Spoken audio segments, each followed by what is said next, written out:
बतावा तानी जज साहब।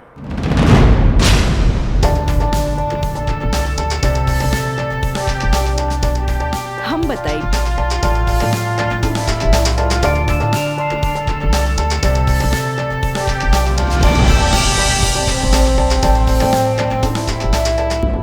मिलॉर्ड, हम चाहेब कि ये केस हम खुद लड़ी। ई रहल हमार बार ऑफ अटॉर्नी के रजिस्ट्रेशन।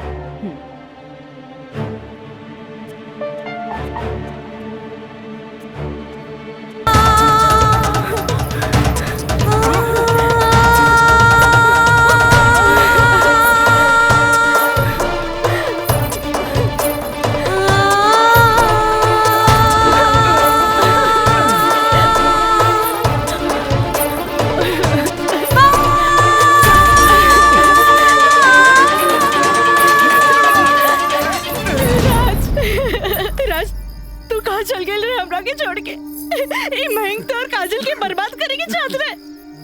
तू बोलत काहे नहीं कि राज बोली ना। हम जहाँ भी गए रही तोरा का मतलब बा। और ये मयंक वैसे भी तोरा सारा के सारा सच्चाई बता देले होई। ये हमार बदला है काजल, बदला। प्रिंसिपल से शिकायत करके ते हमरा के पुलिस और कानून के धमकी तो दिला देले रहलिस, पर अब ब्याहता बन के सुहागरात मनेले बाड़ी। एकरा के छेड़खानी और रेप के नाम तो नानू दे सकेली। भाभी भाभी देख ले हम कितना गला फाड़ के चिल्लाता ली, गला फाड़ के चिल्लाता रही। भाभी हमसे ब्याह कर ला, हम तो जिंदगी भर साथ निभाई, लेकिन ना तोहार तो खोपड़िया में औते ना रहल। देख ला। ठीक ही तो कहत आई। हाँ? एक काजल, तू मयंक से ब्याह कर ले। ऐसे भी एकरा हमार जूठन खाए की आदत बा। तू अब बस हमारे को जूठन बारू, जूठन जूठन। चोखा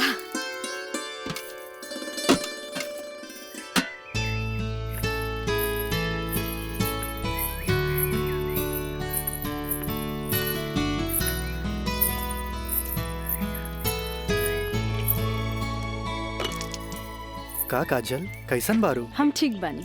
नोट्स लेनी की ना? अरे कैसे ना लेती, तहरा हाथ के पंजाबियन के भी फेल करे वाला बैंगन भरता जी खाए के रहे। ठीक कहला मिथिलेश, अपने काजल के हाथ के बनावल भरता के कारण ही सगरो रिश्तेदार के आवन जावन लागल रहेला जी, वरना ये मोबाइल तो रिश्ता नाता के अलगे ही कर देला सर। जी बिल्कुल सही कहनी। काजल, हाई ला अपन नोट्स।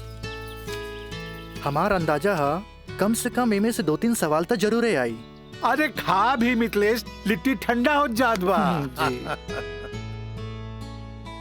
अब ऐसे भी 2 दिन तक ले तई नोट्स के हाथ लगाए वाला नहीं की, काहे कि 2 दिन के बाद फ्रेंडशिप डे जो आ रहल बा। हाँ। रउआ का समझा फ्रेंडशिप डे? दे 300 रुपया। 300 रुपया? अरे काजल के फ्रेंडशिप बैंड खरीदे के बा। है और चढ़ाओ अपना बेटी के माथा पर है फ्रेंडशिप डे। काहे ना कोनो मजिस्ट्रेट से ब्याह कर ले लो। अरे करम में तो पेशकार लिखल रहे, तका करती है? काम आई। हमार बाबूजी की कम समझे लो, मजिस्ट्रेट तो आइला जाइला, बाकी हमार बाबूजी की तो सारा जिला जवार जानेला। का मिथिलेश बाबू? हाँ हाँ बिल्कुल ठीक कह लू। ये दोस्ती हम नहीं तोड़ेंगे, तोड़ेंगे दम मगर तेरा साथ ना छोड़ेंगे।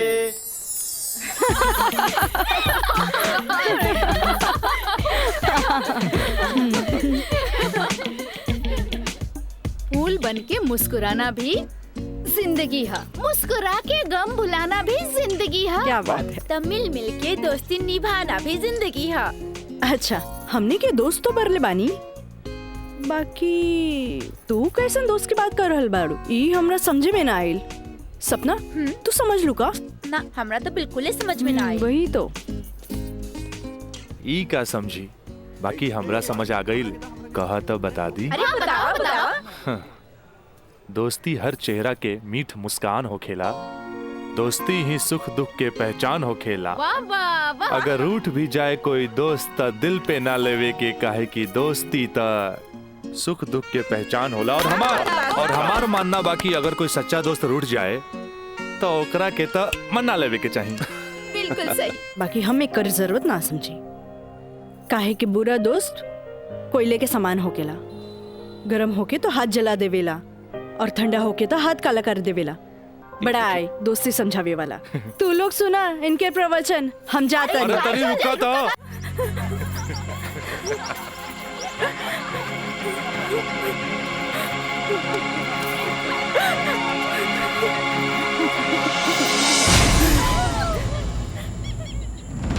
ये काजल, तोरा परेशान होके के जरूरत नहीं खे। खबर भेजवैनी हा, राज आपते हुई। May I coming sir? Yes come in. का बात बस सर, आप हमके बुलाइनी है? हाँ, ई का सुनतानी हम हो, तोरा जैसे स्टूडेंट के वजह से ही कॉलेज के बदनामी हो जाला। को एजुकेशन के मतलब ही ना हा कि कॉलेज में कोई लड़का लड़की के छेड़खानी करे। लेकिन सर हम कुछ ना सुनने के चाहता नहीं। अब कोई ना कोई स्ट्रिक्ट डिसीजन हमरा लेवे के पड़ी। ठीक बा काजल, तू जा सकेलू। जी सर, थैंक यू। लेकिन सर हम ऐसा क्या कर देनी है कि काजल आपके लगे हमारी शिकायत लेके आ गई है? शुक्र मनावा कि वो हमारा पास आ गईली। अगर पुलिस के पास जईती त सीधे अरेस्ट हो जाता। बुझला, आजकल ऐसन कानून आ गइल बा कि एकरा में बेलो ना मिलेला, सीधे जेल होखेला। बाकी सर वहाँ और भी तो लड़का लेके रहे। हाँ, अरे इहे तो हम कहे के चाहत नहीं तोहरा।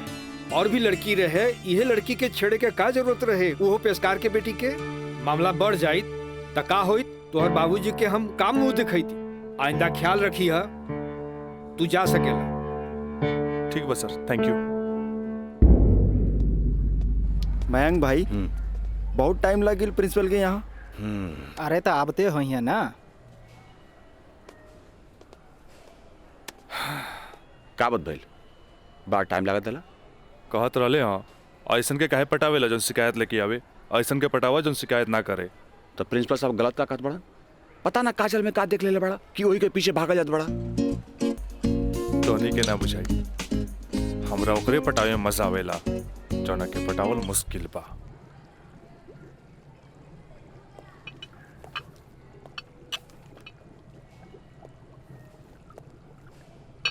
क्या हो रहा है? जी सर। ए पिंकी, हाँ, रिटन एग्जाम तो बढ़िया गए, बाकी लागत है कि प्रैक्टिकल तो हमरा ले डूबी। हमरा तो बहुत बढ़िया बा। बस एकरा में से नापे के बा और एमे लिख लेवे के बा। अच्छा बतावा, का करी? इसमें का डाली? एकरा में ई एसिड डाला। ये? हाँ पक्का? हाँ।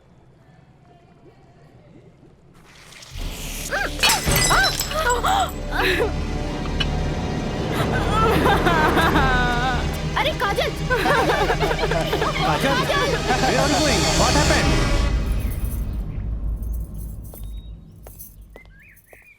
प्रणाम माँ जी। प्रणाम, बैठा। अकेले पेशकार साहब कहाँ रह गइलन? उहे बतावे के बा जे आज उनका कचहरी में देर होखी। अच्छा अच्छा। काजल के आज प्रैक्टिकल के आखिरी एग्जाम रहे, से पूछे के बा कि एग्जाम कैसन गईल। अब देखा बहले तो ऐली ना, कैसन जाए कहा जाए कुछ समझ में नहीं आवत। अभी औते हुई ई देखा। अरे का? अरे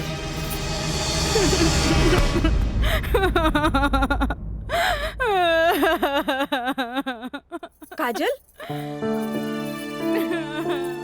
काजल, ए काजल, का भइल? अरे हमनी के अनदेखी करके यहाँ के रोवे लगलू। अरे का भइल? परीक्षा तो ठीक से गई ना? अरे बोल।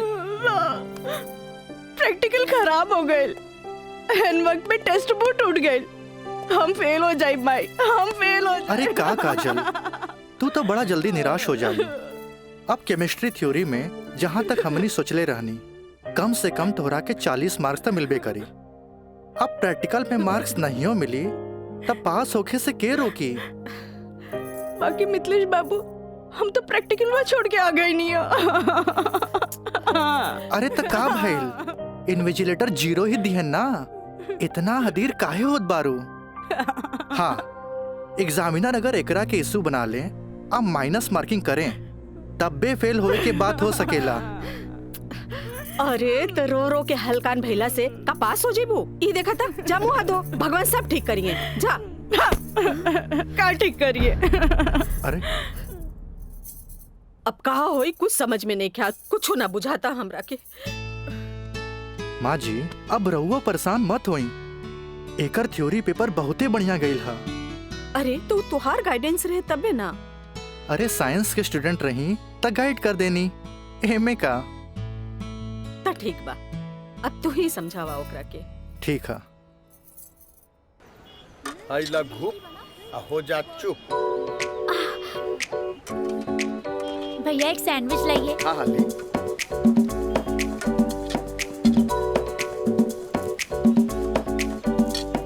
मुझे भी तो दो, और तीखा बा। भैया जल्दी से दो ना, मुझे भी। लेकिन छोला थोड़ा ठंडा हो गया है ना।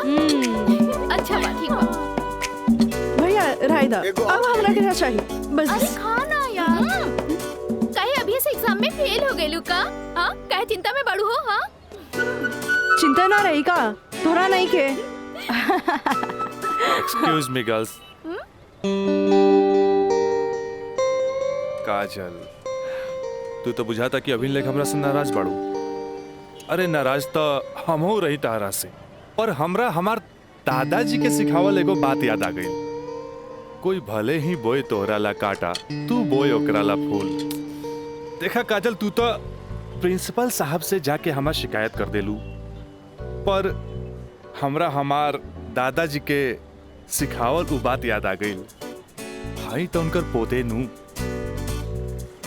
हम जकरा चाही लेनू ओकर पूरा ख्याल रखीले, है ना। देखा है ने, और ये बात के पता तोरा बड़ा जल्दी लग जाई, बुझाइल। गर्ल्स, आप लोग के रिजल्ट आ चुकल बा। अच्छा। और ये क्लासरूम में आप लोग का रिपोर्ट कार्ड बट रहल बा। जाई जल्दी चला। अरे जल्दी चला चल। ए काजल, कांग्रेचुलेशन, आपके केमिस्ट्री के प्रैक्टिकल में 20 में 20 मार्क्स मिलल है। Mister Raj, for your kind information, हम केमिस्ट्री प्रैक्टिकल एग्जाम ही छोड़ देनी है। ऐसे अपन कांग्रेचुलेशन अपने पास रखी। हाँ। Roll number 31। यस सर।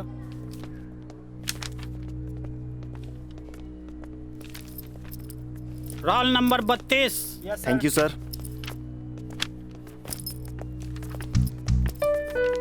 Roll number 33। यस सर। Roll number 34। यस सर। Roll number 35।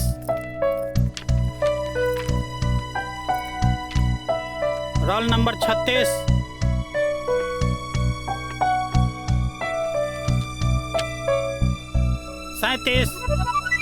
Roll number 38।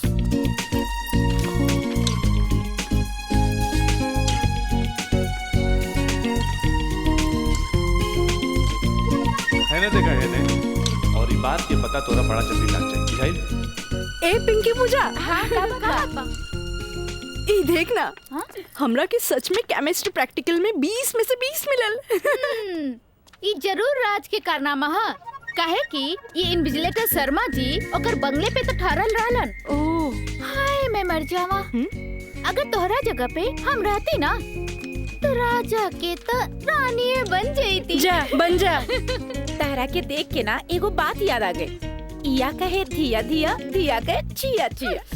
एक हाउ जौन तहरा पे जान छिड़केला, और एगो तू हा जौन एकरा के ठेंगा दिखावतिया। अच्छा चला चला, हम तो परीक्षा में पास हो गए नी, ये हमरा खातिर बहुत बड़ा बात बा।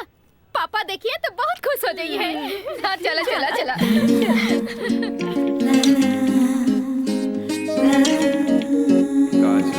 दादाजी के सिखावल एगो बात याद आ गई। कोई भले ही बोए तोहरा ला काटा, तू बोए ओकरा ला फूल। ई ले। अरे भाई अपोजिट टीम आ गई बा, हमनी के का होई? अरे आ गेल त का बैल हो, अभी तो टाइम बानू मैच में। टाइम बा का एहिजे बैठ के टाइम पास करबा। ए जब हमनी के मैदान में जाएम नु तो देख के थर्रा जाइलो, ठीक बा? अब चलो जौन होई तो मैदान में देखल जाई, उहे देखल जाई। चलो राज भाई बॉल दे। तोहनी के इतना हड़बड़ी बना तब बड़ा सन हम आवाता नहीं। चलो लोग चलो आवा।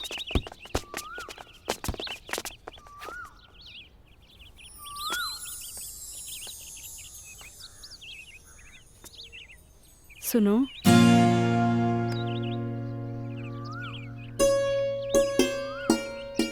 सॉरी राज, हम तोहरा के गलत समझने, लेकिन तू तो सच में दिल के राजा बाड़ा। और तू ये राजा के दिल के रानी। ए काजल, हम तारा के बहुत चाहेनी। Thanks for chemistry practical marks. WhatsApp number मिली का? व्हाट्सएप? हाँ ठीक बा, ले ली। 8291 71 7752। 8291717752।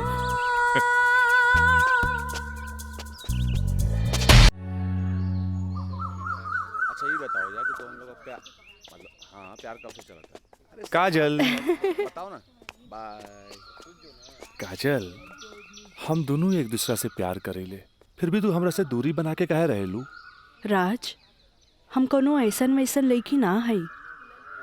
जब तक शादी ना होखे तब तक हमनी की दूरी बनौले रखे के चाहिए। गुड, तहारी ये आदा हमरा के निक लागेला। हेने सुना? हाँ? देखा राज, तू हमार कोनो फायदा ना उठा पाई बा। एक मिनट हम आओ तनी।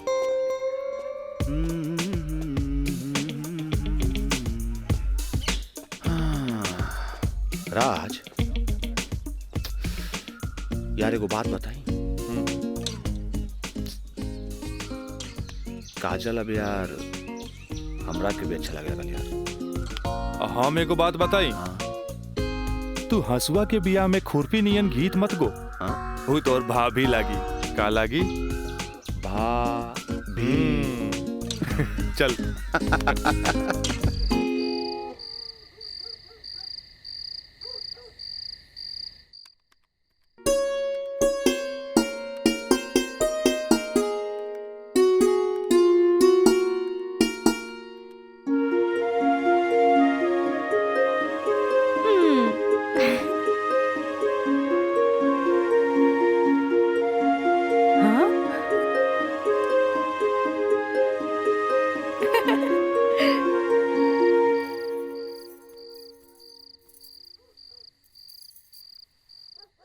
घर के सब काम निपटा ले लू? हाँ,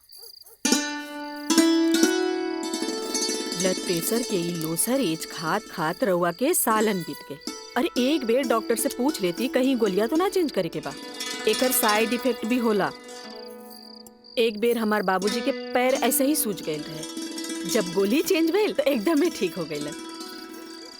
तू हमार कितना ख्याल रखेलू? अच्छा ये बतावा, तू अपन थायराइड के गोली खा लू कि ना? अरे कहाँ खाइला, 3 दिन से तो वो खत्म हो गइल बा। का गोली खत्म हो गई? तू हमरा का बतैलू ना कि गोली खत्म हो गई? अरे तू मरबू, तू एक दिन जरूर मरबू। फिर हमरा से ये ना कहिया कि हमार ख्याल ना रख ले। अरे जब मरिए जाए तो कहा बोला? तू का चाहेलू हम जिए थे जी मर जाएं? हैं? दहाइला आज के बाद हम हो दवाई ना खाई। और पारा चढ़ गई। हाँ? तलवा के लहर माथा पर चढ़ गई। अरे तलवा के लहर माथा पर ना चढ़ी तो क्या हुई? तू दवाई ना खाइबू तब बिस्तर पकड़बू, फिर घर के चूल्हा चौका घर बाहर के देखी? अरे हमरा तो कचहरी के काम से फुर्सते ना मिलेला, फिर बैठ के तुम्हारी सेवा के करी? अरे के करे कहा था सेवा? मत करब, मरे दे, मत ले बापन कचहरी से छुट्टी। तू तो यही चाहता रू कि समाज हमरा के रनवा बन के फिरत देखत रहे। हे भगवान माफ करी हमरा के। अरे तू हमरा के माफ करा। जाई। अब हमरा कोनो जुगाड़ करे के पड़ी। काजल। हाँ काजलवे के माथा चाटी। काजल, काजल जी का करता रू? पढ़ाई करत रही, वो इंटरनेट से कुछ नोट्स लेत रही। ठीक है काजल, तो क्या हमार क्रिया आज से तो हाथ ड्यूटी हा कि तू अपना माई के रोज भोरे भोरे थायराइड के गोली देबू। अरे वो तक खुद मरी है और हमने सबके बीमार दी है। कॉलेज आयलू ना? जी बाबूजी, लाइब्रेरी में पढ़ाई खातिर कल संडे है, फिर भी हम जाए। ठीक ना बाबूजी? गुड, वेरी गुड, ऐसा ही पढ़े के चाहिए, तब तरक्की करबो।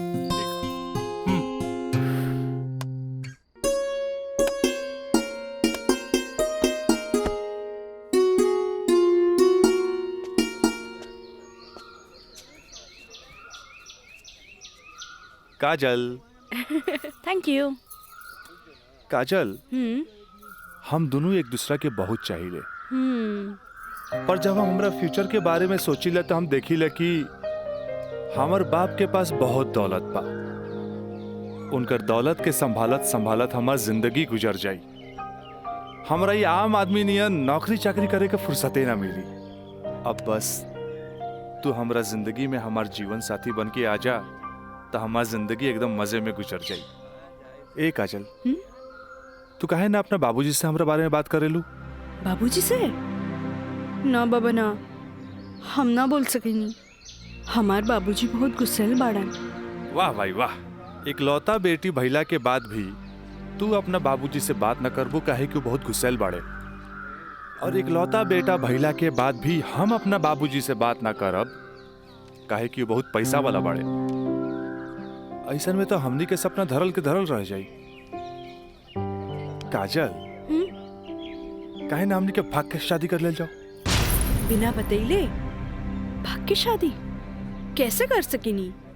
हाँ काजल, हफ्ता भर के तो बात रही, हमनी के भाग के कहीं भी शादी कर लेल जाए और ओकरा बाद अपना अपना बाबूजी के बता देहल जाई। सोचत का बाड़ू, तारा से ऊंच कूल और धनाट घर के हई। जब तू अपना बाबूजी के बतैबू नु तो ना कर पाई है।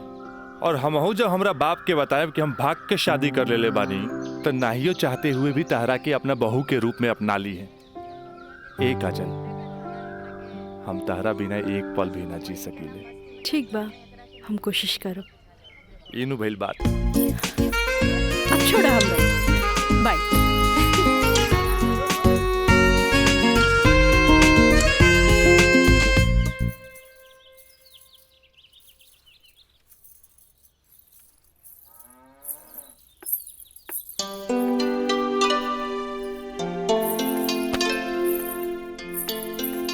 काम आई थोड़ा सा आराम नहीं किया होत का? जब देखा काम का सिर्फ काम ही करबू। हमारा आराम के छोड़, ई बता हमरा से तोरा के का काम पड़ गई जे हमारा आराम के सोचे लगली? काम आई, हम तो हमेशा सोचनी ना माई। कॉलेज से एक हफ्ता एक्सकर्शन खातिर हमनी के हजारीबाग जाए के बा। हम डैडी से ये बात नहीं के बोल सकत, परमिशन दिला दे ना माई प्लीज। हमरा के मजौवा के समझ ले ली का? हाँ, अरे हमहू ग्रेजुएट बानी। ई होली में तोरा के कौन कॉलेज लेके जाता? वो होली तो मार्च में पड़ी, अभी तो फरवरी चल रहा बा। एक के हफ्ता की तो बात बा माई, प्लीज माई प्लीज।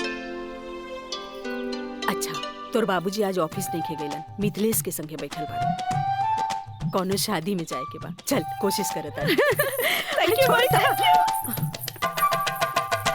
मिथिलेश, वो कहल जाला ना कि हाकिम के गाड़ी या घोड़ा के पिछाड़ी ना रहे के चाहिए, हैं? मजिस्ट्रेट साहब के इकलौती बेटी के बियाह, यही से हम खुद चलता नहीं तो हम न्योता तोरे हाथे भिजवा देती। अरे रउआ चलती तो उनको भी खुशी होत। हाँ, लेकिन ई का कहतिया? का कहतिया?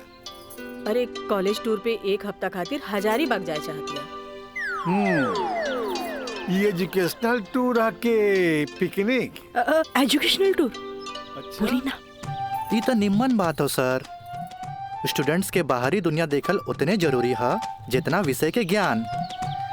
ठीक है, एजुकेशनल टूर है तो मैं अलाउ करता नहीं, बाकी नो मटर गस्ती, ओनली पढ़ाई। जी पापा। ये बतावा, ये सब में कितना खर्चा आई? 2-3 हजार पापा। तू हमारे से 5,000 ले ला, ठीक है? थैंक यू पापा। चलो तू हमरा के दिखावा कि वो न्योता के कागज तैयारी के लिए बार। चलो मिथिलेश, हम आओ तनी बैठो। जी सर जी। Thank you so much Mitlesh बाबू। अगर रउआ ना बोलती तो ये हरगिज ना मानतन। अरे वो तो हम तुहार मुंह देख के साथ दे देनी। जा मजा करा। कैसन लागल? वाह सो ब्यूटीफुल। ये कहाँ लेके आ गई ला? पहले चला था तब ना पता लगी। उतरा। अरे स्टैंडवा कहाँ चल गई?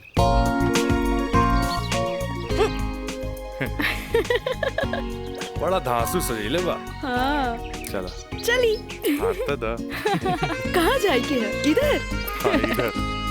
जगह तो बड़ा झकास बा। क्या यार राज, कब से हम तुम्हारा इंतजार करत बनी, इतना लेट कर दे तू। मयंक राज मयंक यहाँ? हाँ एकरा पहले भेज देनी। इस सारा जे तामझाम बा इस सब के अरेंजमेंट के करी। यार तो हम लोग का शादी खातिर एक विद्वान पंडित से बात कर ले बानी। और देखा तोहनी के आराम खातिर यहाँ सारा साधन सुविधा मौजूद बा। और हाँ हनीमून खातिर स्वीट रूम भी बुक कर ले बानी। और देखा अब हम निकलता नहीं कहे कि हमारा के मंदिर जाके बा और मंदिर जाके पूरा शादी का सामग्री लेके आके बा। बाप रे इतना सब तैयारी। अरे शादी की करबा, हमार दोस्त राज का शादी बा। गलत बात। शादी होता हमार सपना के शहजादी काजल के राज के साथ। अच्छा देखा यार जो तू पैसा दिला ना सब पैसा खत्म हो गई कुल तामझाम में। ऐसा करा कि हमरा के तू 25,000 रुपया और दे दा, काहे कि बहुत सारा काम बाकी बा अभी। पैसा के कौन बात भाई, ई ले। अगर बाबूजी अगर ये शादी करते नु तो लाख के खर्चा लाखों में चल जाई। दोस्त महिम रिश्तेदार पूरा शहर के बुलाईते। और वैसे भी तो बाबूजी जब रिसेप्शन पार्टी दी है तो जाई खर्चा बढ़ी। अच्छा हम निकल रहे हैं, बहुत सारा काम बाकी बा। ठीक बा तू लोग आराम कर। चलो बाय बाय बाय। तो काजल अब तक गला लगईबू नु यहाँ तो यहाँ के जाना था हमनी के। ओ Raj I love you. I love you too. जुबान निकालिए, बंद कीजिए। ठीक है।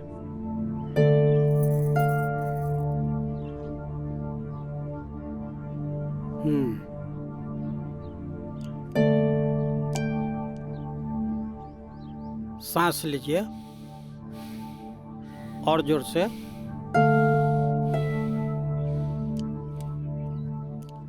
घबराए के कोई बात नहीं है। ऊपर के बीपी थोड़ा बढ़ गई है। अच्छा से लागता कि काम के प्रेशर ज्यादा बा। जी नया मजिस्ट्रेट आइले हाँ से कुछ ज्यादा ही फाइल इनके हवाले कर देले हाँ। ठीक है ठीक हो जाई। अभी आंख लगल बा 100 दिन का के। और हाँ पानी पियावल करी, काहे कि पानी पियला से पेशाब यानी यूरिन पास हुई तो रिलैक्स हुई है। जी जी बाकी दवा वही चली। जी डॉक्टर साहब। जी डॉक्टर साहब हाईली अपन फीस। ई का करतानी, जे आदमी पेशकारी में हमरा से कहियो फीस ना ले ले उनका से हम फीस ली रह दी। डॉक्टर साहब थैंक यू। प्रणाम डॉक्टर साहब।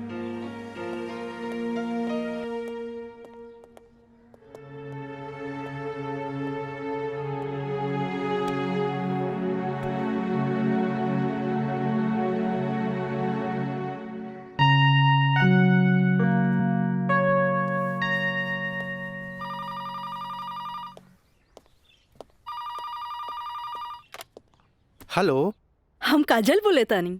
हाँ काजल बोला कैसन बारू? माई बाबूजी कैसन बाड़न? बाबूजी के तबीयत खराब बा। बीपी बढ़ गई हा से सुतले बारन उठाई का? हाँ नहीं छोड़ दी, यहाँ सब ठीक बा। आप कैसन बानी? हाँ हम तो ठीक बानी। माई के बुलाई का? ना रहे दी, आके हम सरप्राइज दे। Okay bye. Okay bye. केकर फोन रहे? काजल के। अच्छा वहाँ के ठीक बारी अच्छा खोज खबर लेत रही। अच्छा माँ जी हम चलत तानी, सांझ के फिर से आ जाए। ठीक बा।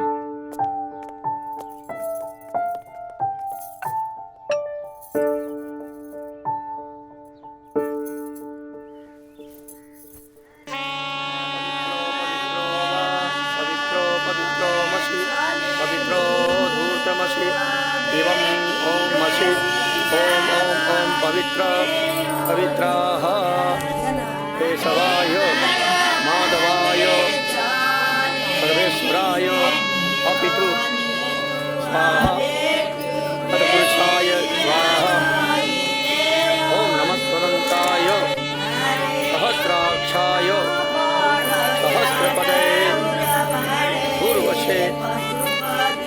पवित्रमसे सर्वभूतमसे चन्द्रमसे वामाय ओम बुधाय ओम पवित्रो पवित्राय नमः सावित्रे नमः पवित्रे नमः सत्पुरुषाय सर्वेश्वराय नमः ऊर्ध्वमसे पवित्रमसे सर्वमसे ओम सत्पुरुषाय ओम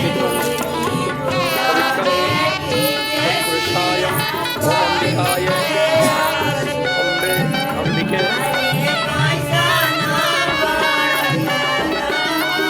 राजलाय राजाय नमो नमो नमो नमो विवाह संपन्ना भवतु।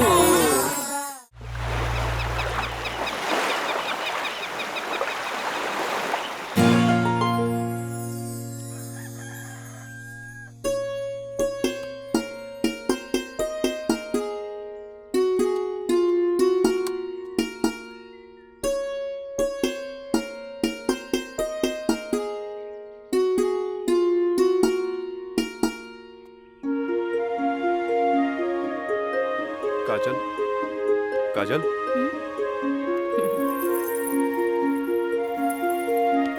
Good morning. Good morning. उठे के मन तो हमरो ना करत रहे, पर खाली सुतल रहला से जिंदगी ना नु चली। चाय ले लो, गर्मा गर्म चाय। मयंक अपने हाथ से बनेले बन। ए ओ कुछ ना, सिर्फ भाभी खातिर और ई गर्मा गर्म चाय। काजल इस शादी ब्याह में कुछ ज्यादा खर्चा हो गई। हमरा घरे जाए के पड़ी। वो कहा कि अपने बाप से कुछ पैसा भी ले ले और उनका के इस शादी ब्याह के बारे में बता के पटा भी ले। आखिर तेहरा के ले जाके उनका आशीर्वाद भी तो दिलावे के बा। लेकिन तबले हम कहाँ रहब? अरे यहाँ रहबू, तहारी देवर बानू मयंक। हाँ? का मयंक भाभी के ख्याल रखबे ना? बिल्कुल बिल्कुल ख्याल रखब। ये ले पैसा। अरे और यहाँ के सब बिल उल चुका दिए। बिल्कुल भाभी टेंशन ले लगा, कोनो जरूरत नहीं के, हम बगल वाला कमरा में बाड़ी। और हाँ तू चाय पी के फटाफट फ्रेश हो जा और जन खाए पिए गई ऑर्डर दे दिया। ठीक ठीक बा। और हम रात के छोड़ के यूं आवता नहीं। तू चल, हम आवता नहीं। चल। ए काजल, अरे हेने आवा। कल साझे लिख के तो बात बा, हम यूं गईनी यूं आईनी। और वैसे भी अब तहरा बिना हमार मन कहा लागी। अब जाई भी और जल्दी आई। ठीक बा।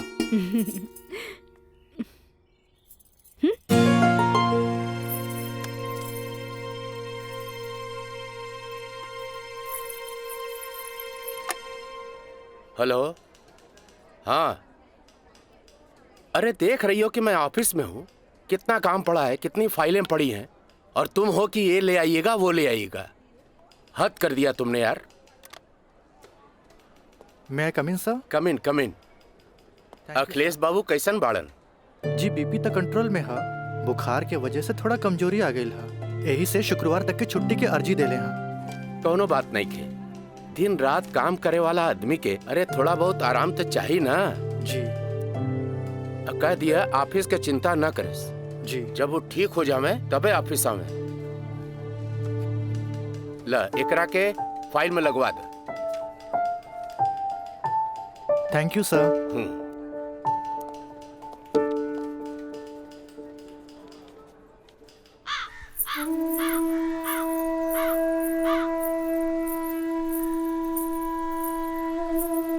अरे भाभी आइए बेटी। भाभी क्या बात बा, बड़ा परेशान लागत बानी? हम राज के फोन लगा लगा के थक गई नहीं। कभी डेड टोन मिले था तो कभी आउट ऑफ कवरेज एरिया। तोरा पास उनकर कोनो लैंडलाइन नंबर बा? ना भाभी, और हम उनका दूर नंबर पे फोन लगा के थक के हार के बैठ गई। हैरानी की बात तो ये बाकी कि गैला के बाद ना कोनो खबर, ना कोनो कॉल, ना कोनो मैसेज। भाभी तू टेंशन मत ले, हम अपने को दोस्त के भेजले बानी, और जैसे ही खबर मिला था सबसे पहले हम तोरा के बताई। ठीक बा, हम अपन कमरे में बानी। अरे भाभी घबराए कोनो बात नहीं की, हम बानी ना।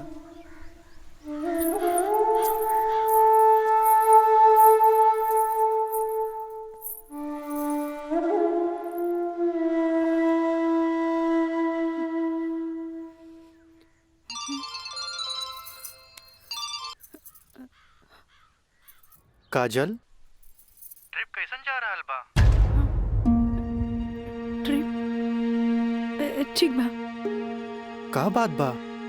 तोहार आवाज में खनक नहीं खे? नहीं नहीं, ऐसा कोनो बात नहीं खे। हमार मतलब सब ठीक बा।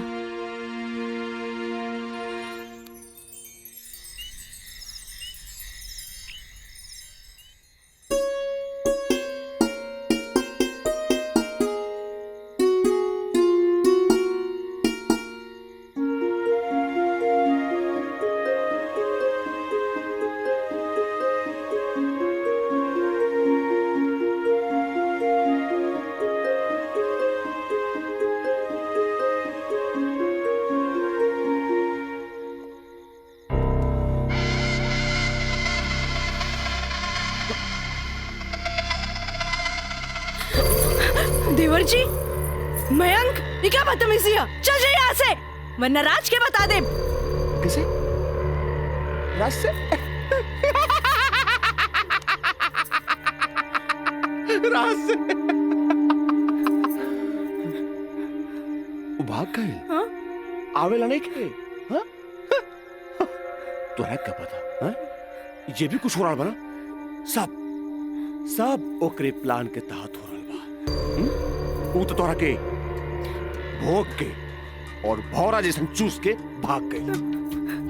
काजल, पता बा, जब तो के पहला बार देख ली तू पहली नजर में हमके पसंद आ गई। हाँ, हम तो के दिल से चाहे लगे। काजल, आज दिल से चाहे लगे। तुझे कहा तारा कौन सच बा? सच ना, 16 आना सच बा। ये बात हम तुझे बहुत पहले बता देती, लेकिन क्या करी, ये मेरी और मेरी हमार मुंह बन के तरस। देखा, तू गरीब, हम गरीब, हम तो क्या अपने काजल? हाँ, हमसे ब्याह कर ला, हम तो क्या अपने, हम तो क्या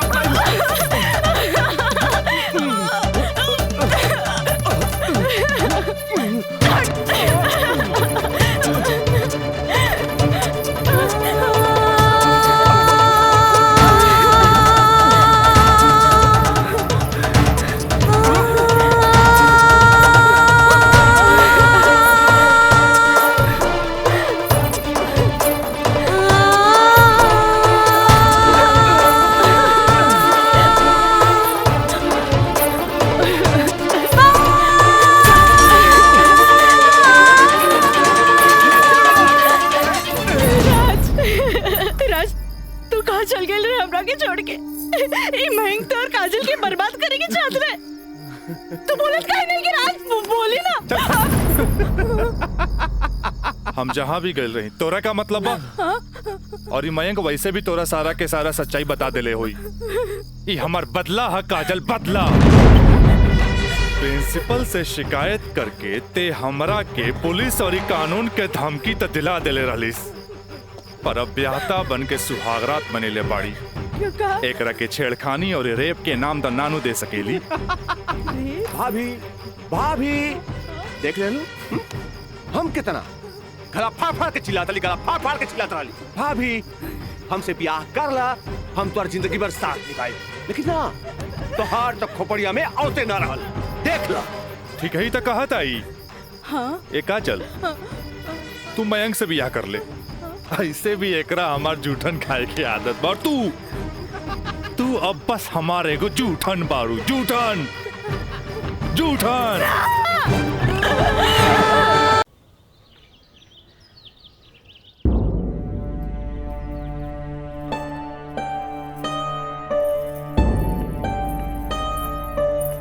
काजल,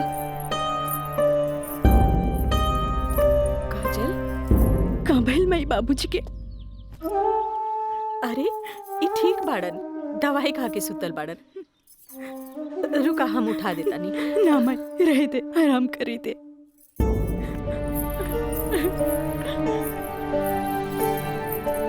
काजल,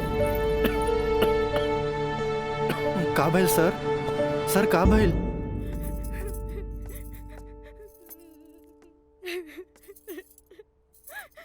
काजल, अरे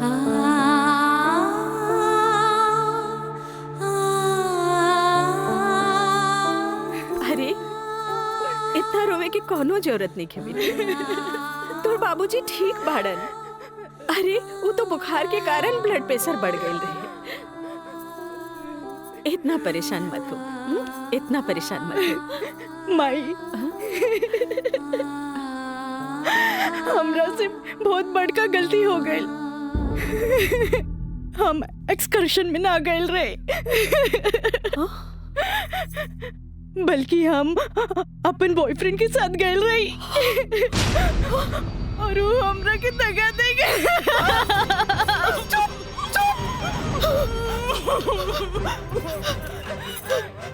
सच सच बता, सच सच बता, का भाई तू ठीक तो बाड़ी ना? तू ठीक तो बाड़ी ना? हम ठीक तो ना बानी माई।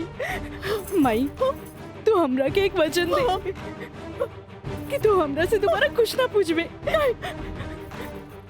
जो भाई बहुत गलत भाई, बाकी हम अपने आप के ठीक कर ले माई, अपने आप। काजल,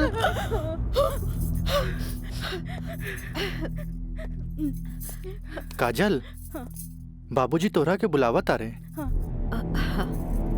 चल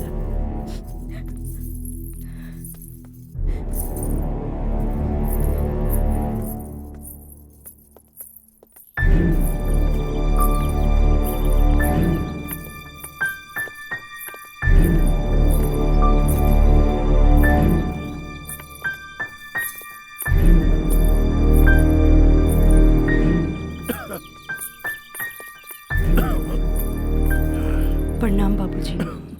अब तबीयत कैसन बा? आ गइलू बेटा? ठीक है बा। तू बतावा तो ट्रिप कैसन रहा और अब आगे पढ़े के का प्लान बा बेटा?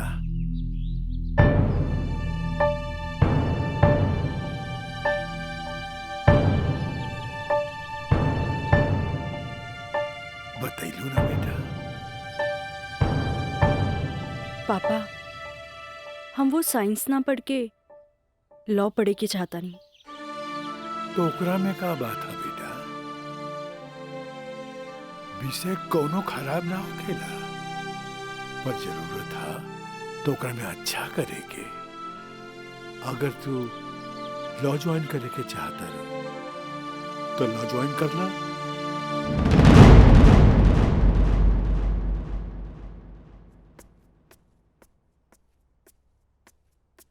का काजल बेटिया, तबीयत ठीक बानो? क्लास कब के खत्म हो गई? तू बैठल वारू बंद करे के रहे। हाँ काका, रूम लॉक कर दी। हम तो बस ऐसे ही बैठ गए रही। अच्छा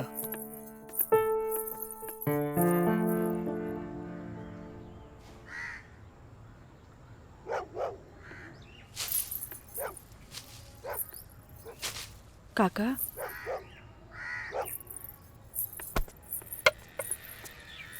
अरे बिटिया तू फेर आ गेलू? अरे हम कई साल से देख रहल बानी कि हर 3-4 महीना पर तू आ जालू। पर बिटिया राजा तोहरा से नइखे मिले चाहता। वो बड़ लोग हवन, उनकर जिंदगी में तारा जैसी लड़की की कीमत चाय के कुर्बा के बराबर हा, जे पी के फेंक देवला। काका तोहरा का लागता कि हम को फिकल कुर्बा है? नहीं बिटिया नहीं, ऐसे बात नहीं की। जे हम देखिला से बताइनी बिटिया, हम उनकर घर के नमक खैले बानी। फिर भी जब जब तू आयलू हम उनका बताइनी, पर राजा बाबू है कि एक कान से सुने ना और चल जालन। पर बिटिया हम वहां के नौकर हैं, फिर भी अगर हम तारा काम आ जाई ना तो हम अपना एक बहुत खुश नसीब समझब। काहे कि तू जब जब आवे लुनू हमारा देखल नहीं जाला बिटिया। काका अब की बार उनसे कह दिया कि काजल आखिरी बार आयल रहे, एगो घड़ा रहे जेकर पानी ऊपर तक भर गई।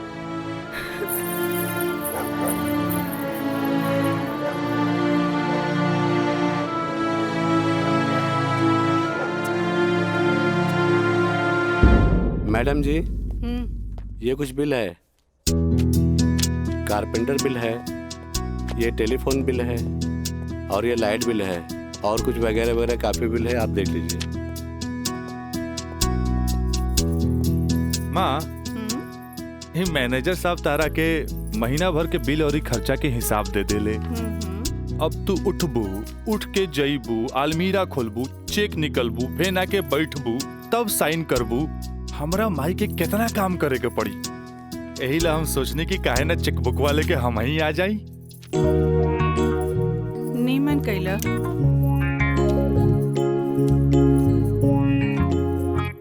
अच्छा, तो तू एम्मा अपन 50,000 का चेक पहले से भर ले बाड़ा। तभी तो हम समझे कि माई के इतना मस्का काहे के। माई, अब तू ही बताओ कि इतना अमीर बाप के लड़का हई तो दोस्त महीन के टाइम टू टाइम पे पार्टी तो देहे क्यों पड़ी। ना देव तो हमरा बाप के ना कट जाए की ना।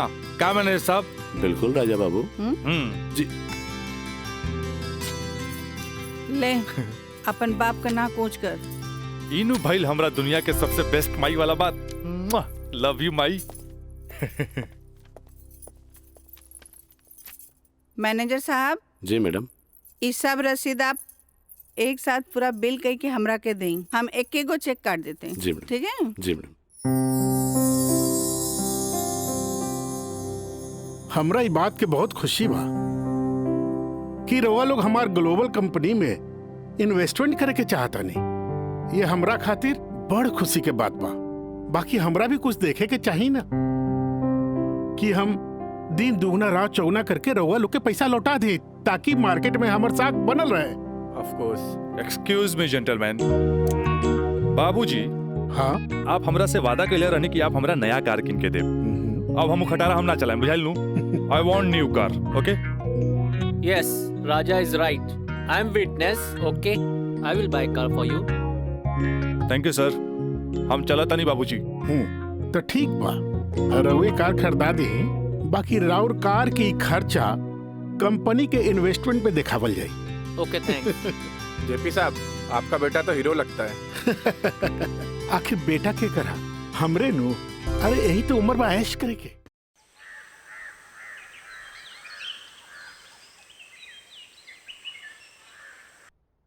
काजल जी।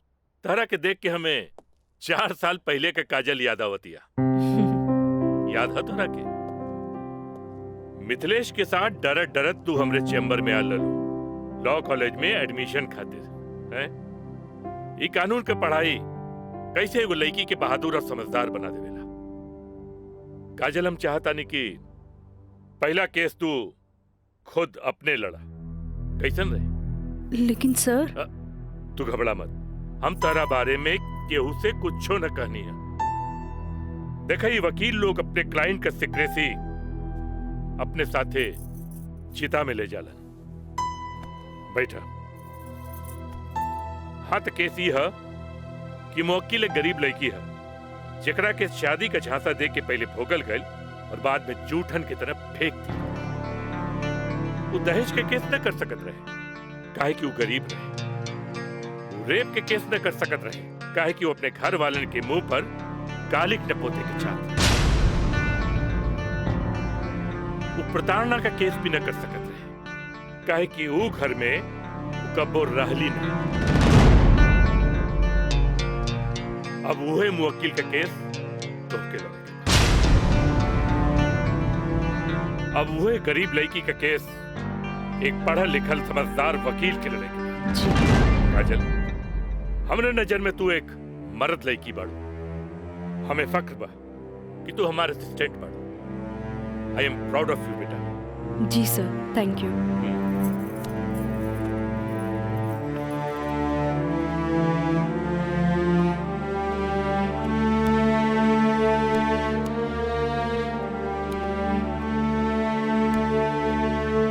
बाबूजी,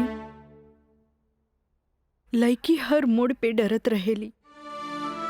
अकेले होके तो सुनसान से डर, भीड़ में होके तो लोगन के डर, जब हवा उड़े तो दुपट्टा उड़े के डर, केहू घुरे तो ओकरा आग के डर, बचपन में माई बाप के डर, बड़ होके तो भाई से डर, सिर्फ डरत रहेली, तब तक डरत रहेली जब तक ओकरा जीवन साथी ना मिल जाए। और हमार जीवन साथी तो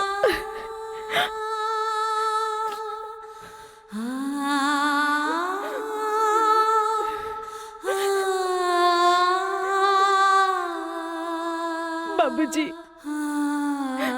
आज हमार पहला केस बा, राउर आशीर्वाद चाहिए। काजल, माई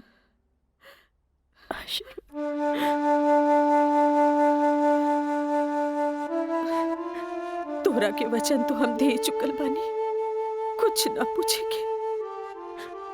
बाकी जौन काम में तू लगल बाड़ा, हमारा आशीर्वाद बा तोरा के कामयाबी हासिल हो।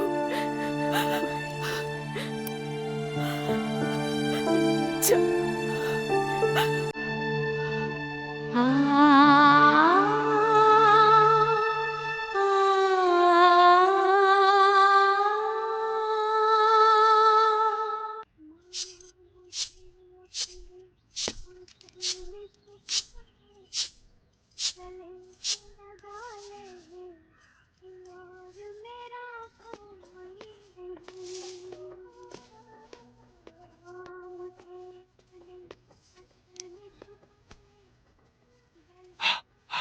माई, हमरा के 7,000 रुपया चाहिए, नौकरी का फार्म भरे के बाद।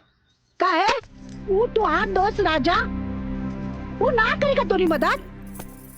भाई अब हमारा के केहू को मदद की जरूरत नहीं है, खुद नौकरी करे के बाद, कमाए के बाद, कुछ बने के बाद।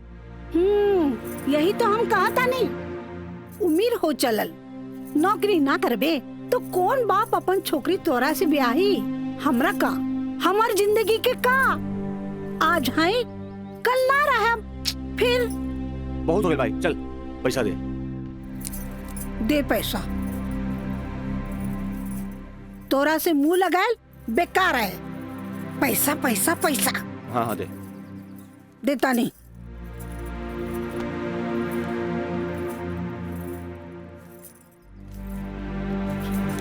कितना? हम गिन ले ली, दे 500 और दे। ना नहीं, 500 और दे। का है? 3,500 चाहिए। देनी ना। चल आप ठीक काहे मांगता रे? चल जा, पैसा चाहिए। एक बात कही, तू दुनिया का सबसे अच्छा माई है। चल मैं चलता रही।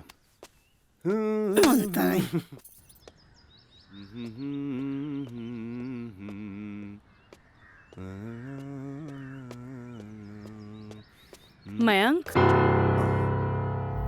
काजल, तू इतना दिन बाद यहाँ? हमरा तोरा से कुछ बात करे के बा। चलो कर बेटा। यहाँ ना, चलो कॉफी डे में बैठल जाए। Coffee day? अरे सोचा मत, हम पियाई कॉफी तोरा। चल ठीक। चलो।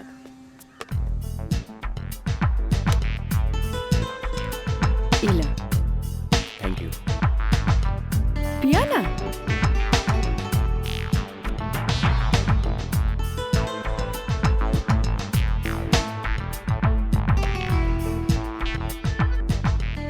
काजल,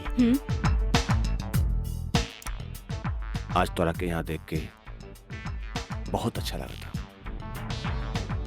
और एक बार बताई, पिछले 4 साल में कौनो ऐसा दिन ना गुजरल, कौनो ऐसा पल ना गुजरल जिसमें तुके याद ना कैलो का। अच्छा कुछ छोड़ा, ये बताओ कि आज हमार कैसे याद आई? पहले हम अपन अतीत से लड़त रही, लेकिन अब हमरा लागता कि हमें सेटल हो जाए के चाहिए। बाकी तो ही बा कि के अपना ही हमरा के। अगर तुके प्रॉब्लम ना होके तो हम तोहरा के अपनाए। लेकिन हम गरीब हैं। अरे तो हम कौन अमीर बानी? हम तो गरीब बानी। हम और तू चाहिए तो अमीर हो सकत है। वो कैसे? हमार साथ दे के। जिंदगी भर साथ दे। ऐसे ना, प्रॉमिस करा। प्रॉमिस। चला। चला। हाँ।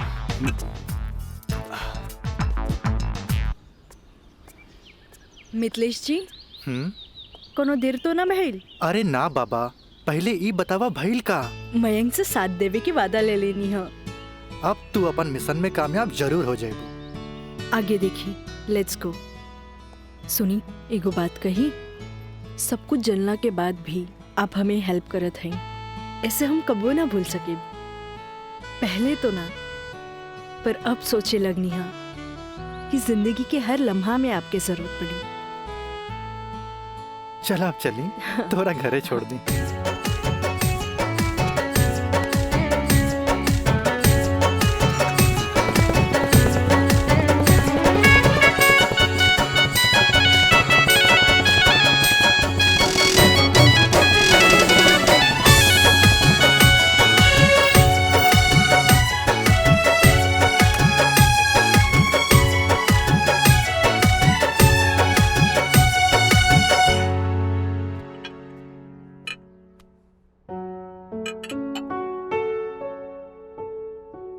सुनी, एगो बात कही, सब कुछ जलना के बाद भी आप हमें हेल्प करत हैं, ऐसे हम कबो ना भूल सके। पहले तो ना, पर अब सोचे लगनी है कि जिंदगी के हर लम्हा में आपके जरूरत पड़ी। खाना लगा दी? ना भोला, आज तक ऐसा ही पेट भरल है। आज ना खाई बपने? ना। ठीक बा।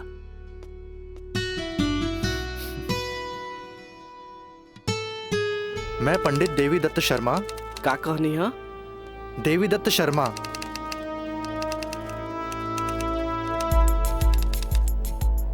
सत्रह मई के भाईल। अच्छा भैया तनी जल्दी करी, देर होता।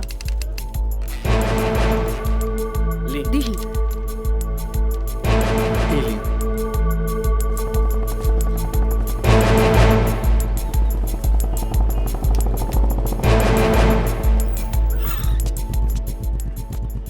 आ गए नहीं टाइप करा के? जी। लाइन दस्तखत हम कर दी। एली।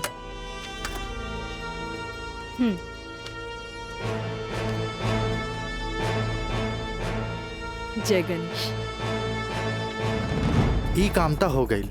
अब बैंक के दस्तखत लेवे के पड़ी। वो आप हमरा पे छोड़ दी, वो हम ले ले। ठीक है।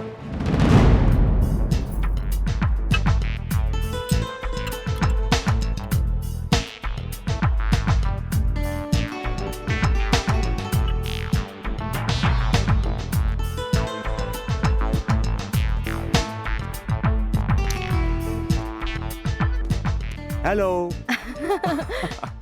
हाय। सॉरी यार, आवे में थोड़ा लेट हो गया। अच्छा यही देखा, हम तोरा खातिर काले कैल बने। अच्छा, पहले चाय पिया। इला।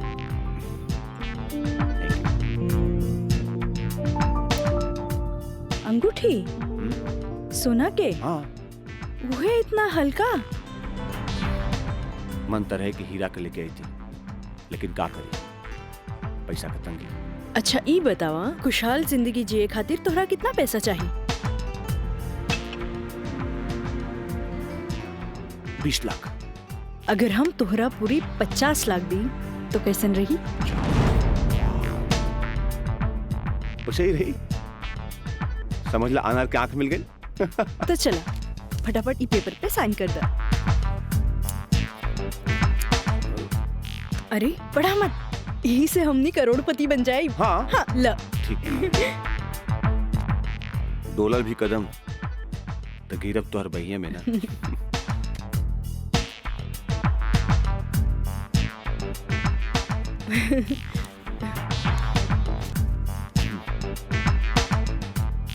आज से हमनी का नया जिंदगी का शुरुआत। रोमांटिक।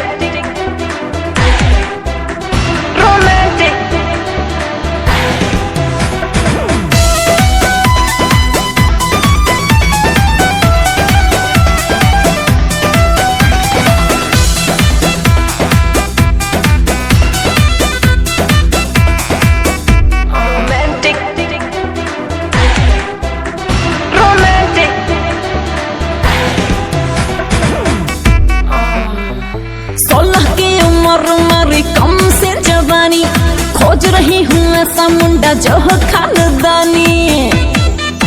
हाँ 16 की उम्र मेरी कम से जवानी, खोज रही हूँ ऐसा मुंडा जो हो खानदानी, जो हो खानदानी।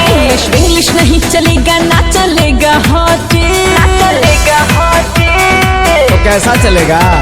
रोमांटिक रोमांटिक रोमांटिक रोमांटिक मर्द से करूंगी मैं शादी, तभी तो साले साले बढ़ेगा आबादी।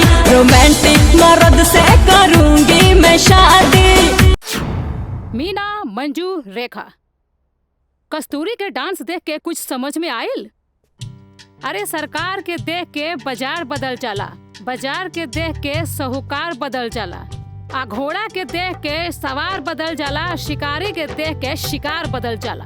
ऐसे ही मेहमानों के बदले पे सत्कार के भी बदल देवे के चाहिए।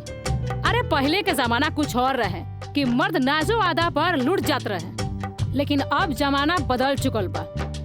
आज के जमाना के मर्द सबके कमर तोड़ नाच पसंद आवेला। जितने कमर हिलैबू और सीना झटकैबू, मर्द उतने जल्द तोहार दीवाना हो जाए। दिखाओ करके। अरे ऐसे ना, ये देखो। कस्तूरी बाई, कस्तूरी बाई। जय नसीब, जय नसीब। तक लिया। बहुत दिन बाद तशरीफ लेनी राजा बाबू। भला ऐसे भी केहू केकरो भूल जाला? आए बैठे।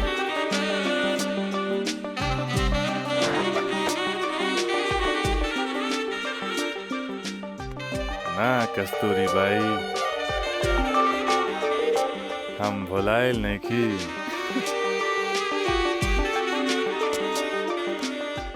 वो तो बस हमार शादी होके वाला बा, ओकरे तैयारी खातिर हम अपना माई के संगे खरीदारी में बिजी रही। फुर्सत पाते तहरा लगे आ गई नहीं। अच्छा एगो बात बतावा, कौनो बेहतरीन डांसर बा हमरा बियाह में नाचे खातिर? बानो एगो नया परिंदा बा। हाँ। मंजू, राजा बाबू का उहाँ ले जा जहाँ आज निराली का प्रोग्राम होता। आई जाए।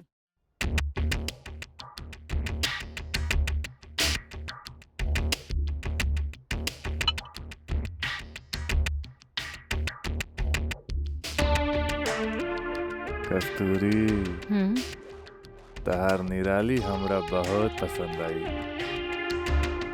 पसंद तो आ गल राजा बाबू, लेकिन ओकर रेट तनिक कड़क बा। पूरा 5 लाख लेतिया। लाख 2 लाख तो हम तारा पे ऐसे ही उड़ा दिला, तब 5 लाख कौन बड़का चीज बा?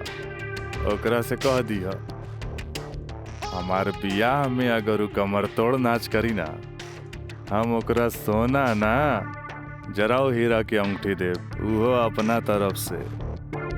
और बाकी के रिश्तेदार जे ओकरा पैसा दी हैं वो अलग बात। एक कस्तूरी, हीरा के अंगूठी केहू ऐसे ही ना देवेला। अच्छा, तो ऊ रवा दिलो दिमाग में इतना घुस गल बिया। अच्छा एगो काम कर, तनी हेने लावा, हमरे तरफ से ई ला। हाँ डैडी, का बात बा? तू जहाँ बाड़ा जल्दी से चल आवा। ठीक बा, हम अभी आओ तानी। बड़ा कमजोर बराउर ये ना मुराद इश्क, ऐसे उतारे के जाम लहले बगल चल देनी। हाँ कस्तूरी भाई, डैडी के कुछ जरूरी काम आ गइल बा, से जाए के पड़ी। ठीक बा, अब डैडी के फोन आइल ह तेमे हम का बोली। चला तनी, बाय।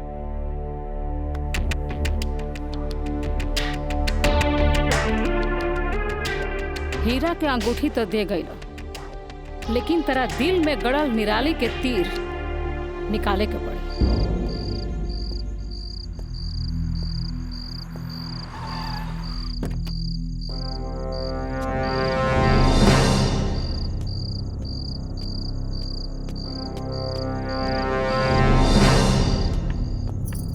क्या बात बा डैडी, इतना अर्जेंट में क्या बोले नहीं हमरा के? राजा, हाई हम का देखा तानी? कौन लेकी बिया काजल? अपना मुंह में करखा लगावे खातिर ओकरा से बियाह कर लेला और फिर ओकरा वही छोड़ के भागैला। अब वो अपना हक मांगतिया। बाबूजी हम ऐसा कोनो लड़की के नहीं जानत। ए माई माई माई देखा था कैसे झूठा इल्जाम लगाओ तारे हमरा ऊपर ही। राउर का दिमाग खराब हो गई बा। अरे जे हमरे लड़किया के ऊपर लांछन लगावत बानी। हमार दिमाग नहीं के खराब भाई।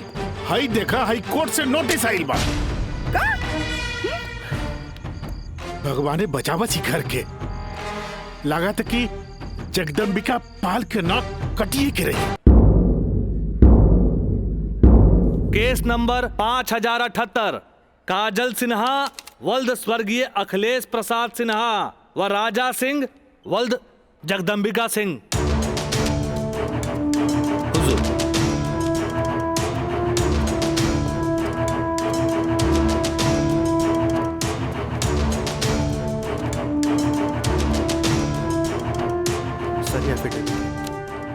केकर गवाहन के। अच्छा ठीक है, चल बेटा। मिलॉर्ड, असल में ये एक अमीर आदमी के प्रताड़ित करे वाला केस है। साथ में पढ़े वाला 2 बालिग दोस्त के आपन मर्जी से हम बिस्तर होए के केस है। I object milord. हमार फाजिल दोस्त एकदम बेकार का बात कर रहल बड़न।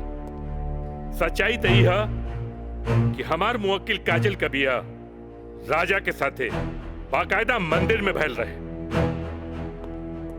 और यह 2 गवाहन के एफिडेविट। एगो राजा का सबसे खास दोस्त मयंक और दूसर बियाह कराए वाला पंडित। आप देख ली। 4 साल बाद हमार फाजिल दोस्त के मुवक्किल कहाँ रहले? सच्चाई तो ई बा जज साहब कि हमार मुवक्किल राजा के शादी रोक के रुपया ऐठे के एगो षड्यंत्र बा। षड्यंत्र। शादी? कैसन शादी? अरे राजा का शादी तो पहले ही हो चुकल बा। अगर दोबारा शादी भइल ना तो तोहार मुवक्किल जेल जाई, जेल। बस जज साहब बस। हमू इनका से यही पूछा तानी कि आखिर ये किस्सा 4 साल बाद ही काहे उठावल गई, बताई। हम बतावा तानी जज साहब।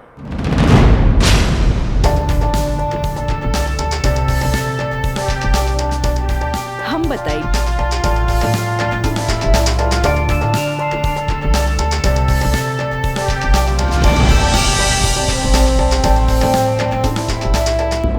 मिलॉर्ड, हम चाहे कि ये केस हम खुद लड़ी। ई रहल हमार बार ऑफ अटॉर्नी के रजिस्ट्रेशन।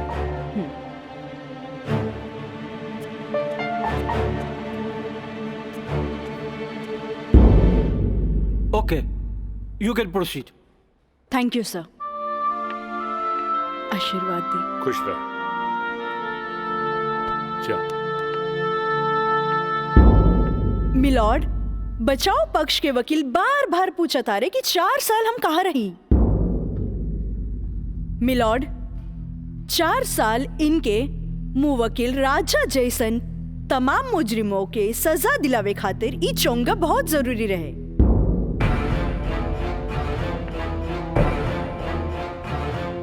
मिस्टर हैदर काज़मी साहब, अब समझ में आयल कि 4 साल हम कहाँ रही कि और डिटेल बतावे के पड़ी। तो मिलॉर्ड, हम केस के स्टडी खातिर हमरा के कुछ समय चाहिए। हाँ,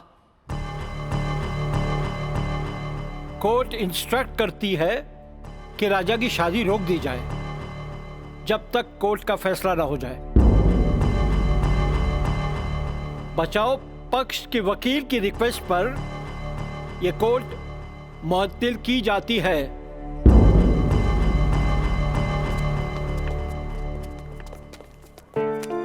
बहुत सही किया। देख के घबरा गई, तुरंत चल गया। बहुत अच्छा। ए वकील साहब, कोर्ट से समय काहे ले लेनी हो? तका करती तू हमरा के बतेबो ना कैला कि लड़की खुद वकील बिया। अरे तय से आपके का फर्क पड़ी? तू का समझबा कि हमरा का फर्क पड़ी? वो लड़की के आईपीसी आदि कानून के सब धारा मालूम हुई। एक खातिर हमरा के जीरा में सावधानी बरते के पड़ी। खैर तू चिंता ना करा, अब अगला तारीख लेवे दा हमरा के। वकील साहब, अगला तारीख रहुआ जल्द से जल्द ले लिहल जाओ और रहुआ पैसा के चिंता एकदम न करब। हम पैसा के चिंता ना करब, अगला तारीख जल्दी ले ले हम। चलो चलो बाबूजी चलो चलो।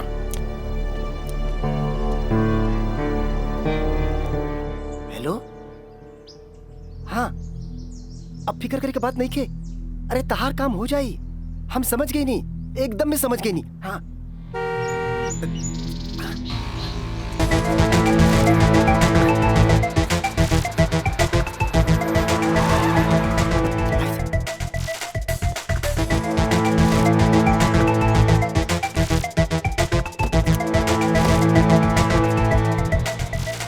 हटा ना, ये पाइप पे कर दिया रखा था नहीं। हाँ।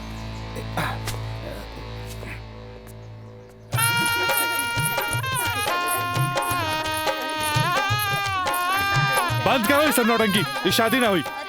अरे हटा यार, सब हटा। अरे ऐसे ना शुभ बात काहे करे तारा? हम सही कहा था नहीं भाई, अभी भी आना हुई। अरे ही का? अरे तो हर दिमाग खराब हो गई लगा।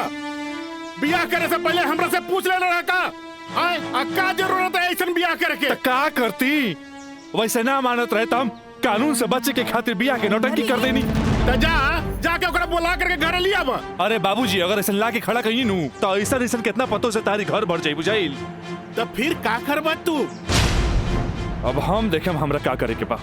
बहुत हो गई, बहुत हो गई। हटा हटा सब। देखा देख रहलू ना तू? एकर दिमाग चल गई बा।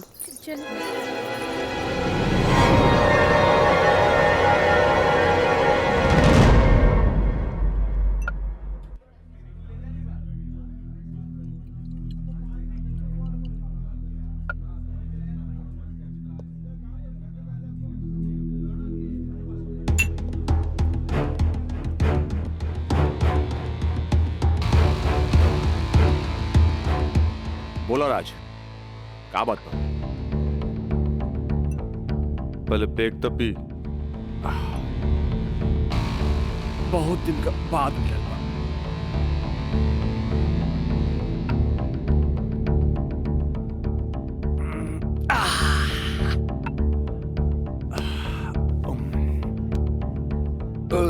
अब बतावा का बात बा? मयंक,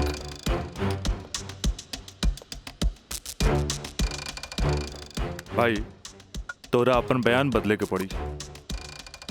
एफिडेविट के बाद भी? दोस्ती खातिर।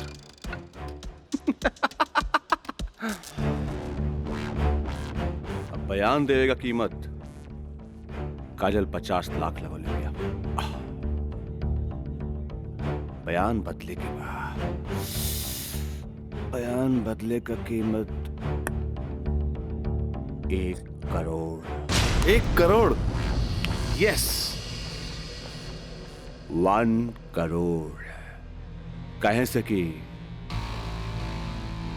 हमरा काजल से ब्याह करके सेटल भी होके के बाद, और हम तोरा जैसा अमीर त नहीं की। और हाँ, अगर डीलिंग मंजूर होके तो तारीख से पहले आ जाइए। अच्छा, हम चलत नहीं।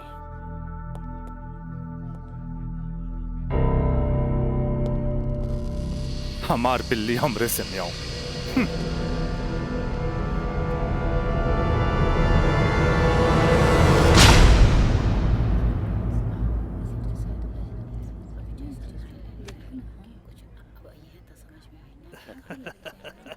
आज हम ही जीतब। केस बहुत बढ़िया बा। Order order. बचाव पक्ष अपनी बात रख सकते हैं। योर ऑनर, बचाव पक्ष के हमार मुवक्किल राजा के हम कटघरा में बुलावल चाहब। ओके, यू कैन।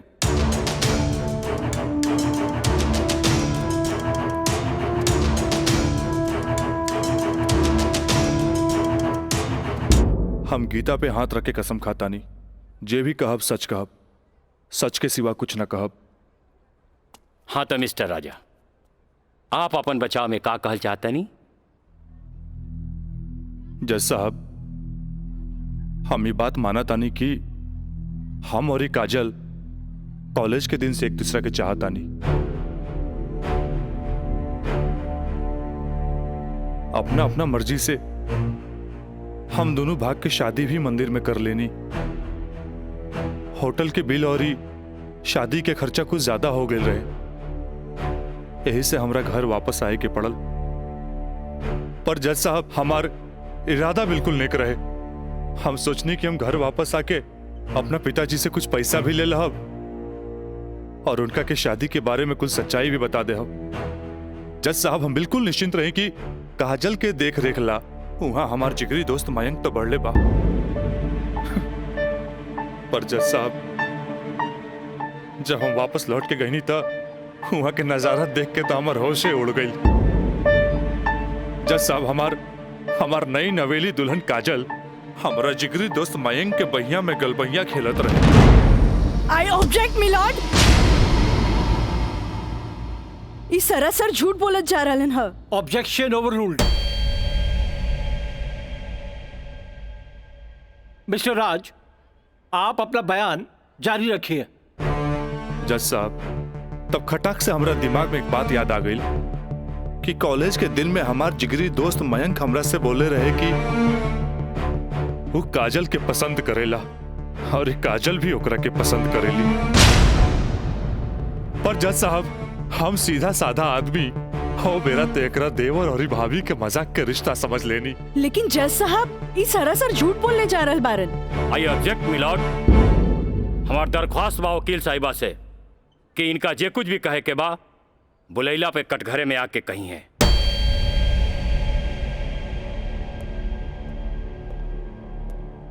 आप कंटिन्यू कर सकते हैं मिस्टर राज। जज साहब कोई भी आदमी अपना बीवी के केहू दूसरा के बहिया में देखी तो ओकरा मन मस्तिष्क पर का गुजरी ये आप अच्छे से समझ सकीले जज साहब। मिलॉर्ड ई सरासर झूठ के पुलिंदा आपके सामने रखल जा रहल बा। कोर्ट के गुमराह करे की कोशिश कइल जा रहल बा। तया पानी ना कोर्ट के सही रास्ता दिखावे वाली। अरे घबराई ना, जल्दी ही रहुओ के बयान देवे के समय मिली।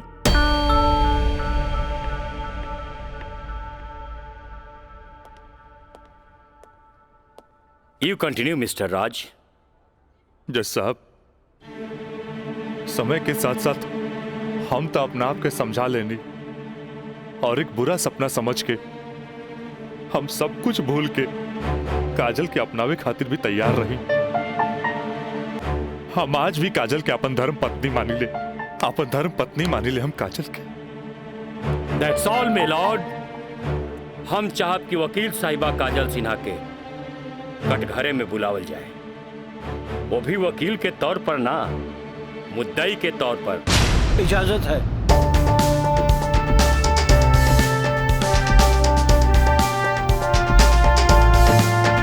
जाइए आप बैठिए।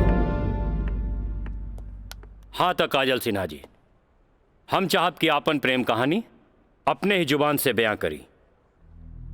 जज साहब ये बात सच है कि हम राज से प्रेम करे लगनी। मतलब ई कि और पहले केहू से प्रेम करत रहनी, बाद में राज से प्रेम करे लगली? जी ना, पहले हम राज से नफरत करत रही, बुझनी? अच्छा अच्छा, तो नफरत प्रेम में बदल गई? जज साहब हम अपन मर्जी से ब्याह खातिर राजी हो गई नी और माई बाबूजी के बिना बतैले ब्याह कहनी, जे बहुत बड़ भूल रहे।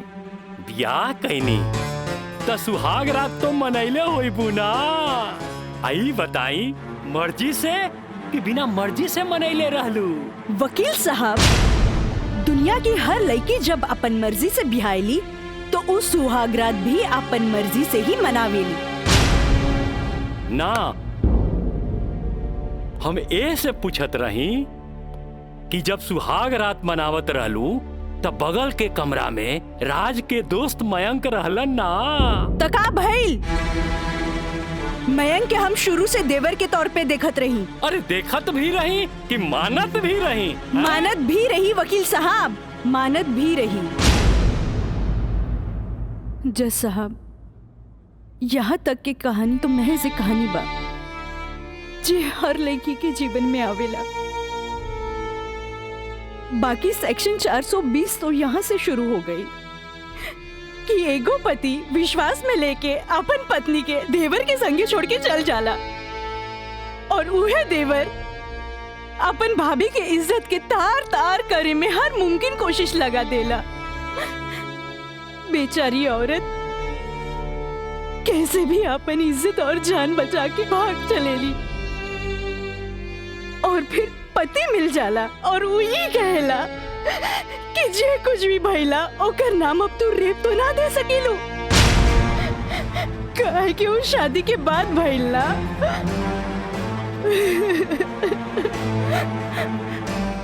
और रहल बात शादी के, तो तू सो कॉल देवर से कर सकेलू, काहे के ओकरा हमार झूठन खाए के आदत है। जैसा हमार सगरो अरमान चूर चूर कर दिहल गइल। हमरा कुछ समझ में ना आइल, आखिर हम करी तो का करी। हम परिवार से मजबूर हो गए नी जैसा हमरा झुट्टन बना देल गए। हम झुट्टन हो गई नी, हम झुट्टन हो गई। मिलॉर्ड, अब इनका मेलोड्रामा झूठ हो या साच, इससे साफ जाहिर होला ई जूठन कहां बारी। जबकि हमार मुवक्किल मिलॉर्ड एक झूठा सपना समझ के इनका के अपनावे खातिर तैयार बा। इतना ही ना मिलॉर्ड, हमार मुवक्किल के पिताजी जगदम्बिका पाल जी एक लिखित बयान में मिलॉर्ड इनका के बहू बनावे खातिर तैयार बाड़े। इली काजल, जबकि राज, उसके परिवार और यहाँ तक कि उसके पिता भी तुम्हें एक्सेप्ट करने के लिए राजी है, फिर तुम्हें क्या प्रॉब्लम है?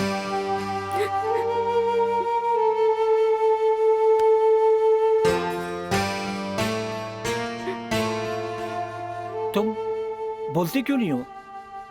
कुछ तो बोलो। मिलॉर्ड, वहाँ मर जान के खतरा है। वाह मिलॉर्ड वाह, जौन परिवार के जिला जवान में रिस्पेक्ट बा, जौन परिवार पर आज तक कोनो क्रिमिनल केस नहीं थे, आ वो परिवार के साथ इनकर जान के खतरा बा। Now picture is very clear milord. जज साहब, हम वकील साहब से ई पूछे के चाहतनी, जब इनकर मुवक्किल और उनकर पूरा परिवार वो लड़की के एक्सेप्ट करे के रेडी बा, तब उनकर घर में दूसर शादी की तैयारी काहे चलत रहे? हमरा त लागता कि ई लोग कानून के अंधा समझ के ओके बेवकूफ बनावे चलल बा। आज के लिए कोर्ट मुअत्तल की जाती है। The court is adjourned for further dates.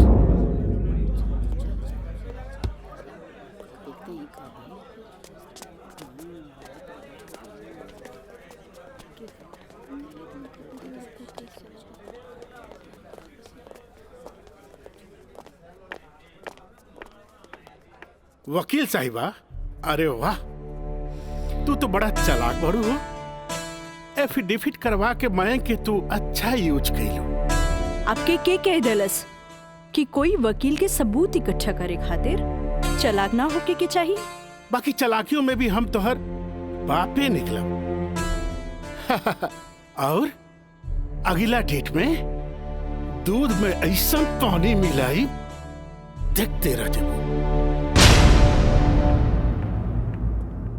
चलो बाबूजी। देखो काजल जी, कल कोर्ट में उनके वकील ने जो बहस की, ये एक केस है 99 दिल्ली का। तुम्हारे केस से बहुत कुछ मिलता जुलता है। जी सर। और इसमें उसके पक्ष में फैसला हुआ था। मैं इसको अंडरलाइन कर दे रहा हूँ। ओके। हाँ। तो ये पॉइंट जो है,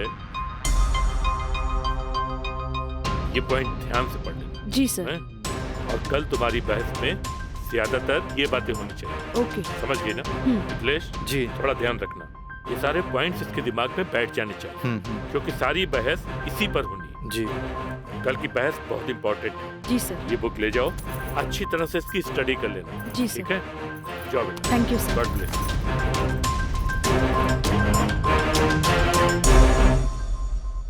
आँख कहेली कि एक नया इंसान देख ले, लेकिन दिल कहेला कि न।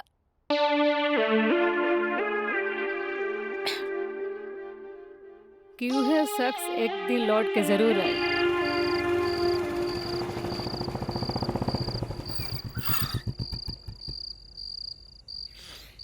जफाव ने मारा, वफाव ने मारा। निराली, अरे निराली, मुझे तेरी अदाओं ने मारा।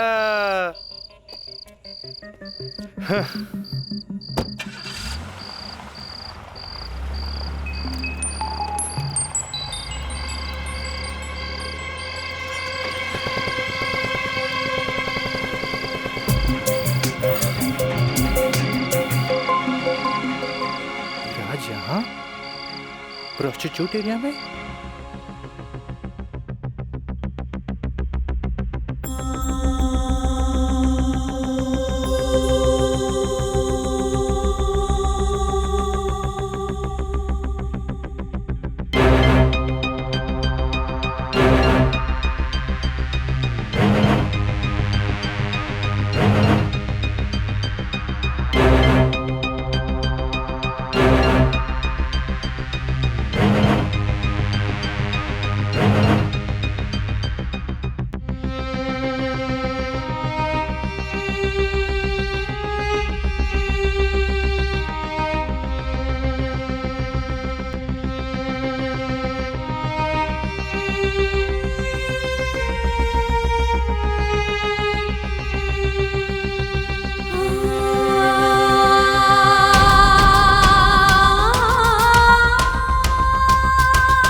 कैमरा अब जाए भी और जल्दी आई। ठीक बात।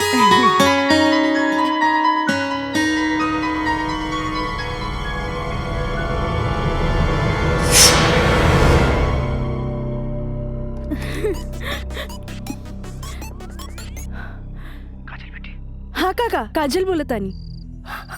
काजल बिटिया, काम हो गई। काम हो गई काका? जल्दी से 3 कोनवा पर आ जा। ठीक है काका, आवतानी। का भगवान, केहू देखत तो नहीं खे?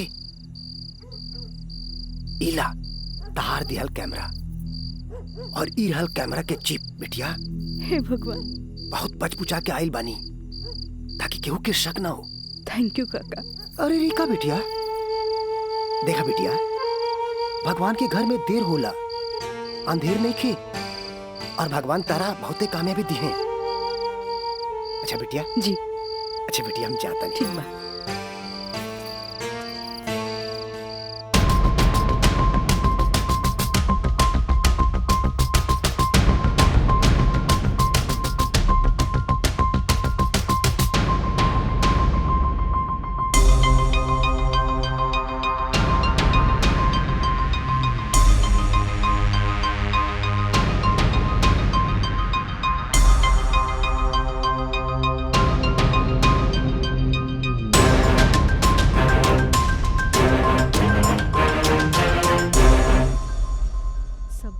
दे देनी। हाँ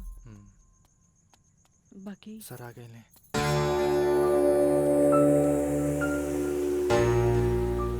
प्रणाम सर। खुश रह। काजल, वो लोग समझ ले रहन की तमाशा होई, बाकी तू चुप रह के बाजिए पलट दे लो हैं। तू जौन भी सबूत हमरा के देले रहलू हम सब स्टडी कर ले बहुत सही है। I am proud of you बेटा। Thank you sir. God bless you. Mithilesh ji कल कोर्ट पे मिले जाए। ठीक बा सर। ठीक है चलो। प्रणाम सर।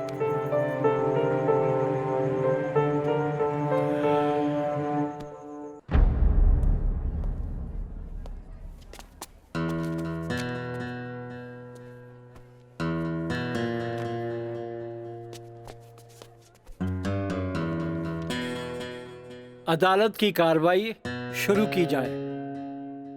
जा बेटा। मिलॉर्ड, असल में ई केस एगो अय्याश अमीर आदमी के अय्याशी के केस है। साथ में पढ़े वाली छात्रा के अपन अय्याशी के जाल में फंसा के ओकर असमत से खेले के केस है। I object milord. हमार वकील साहिबा के शायद दिमाग खराब हो गई बा जी। हमार मुवक्किल पर बेबुनियाद घटिया इल्जाम लगा रहल बाड़ी। मिलॉर्ड, जेकरा ई घटिया और बेबुनियाद इल्जाम कहतारे ओकर बुनियाद हा। हम चाहे कि इनकर मुवक्किल राजा के कटघरे में बुलावल जाए। इजाजत है।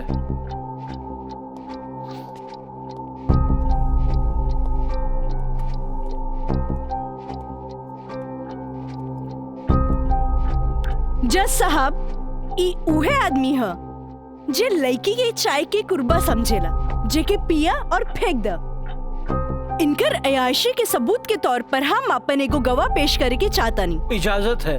Thank you.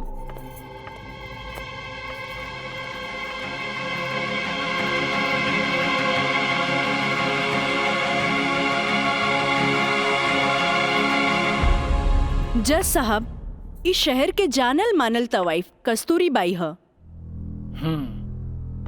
हाँ तो कस्तूरी बाई, ई जे सामने कटघरा में खड़ा बाड़न, का आप इनकरा के पहचाने ली? अरे इनकरा के कैसे ना पहचाने?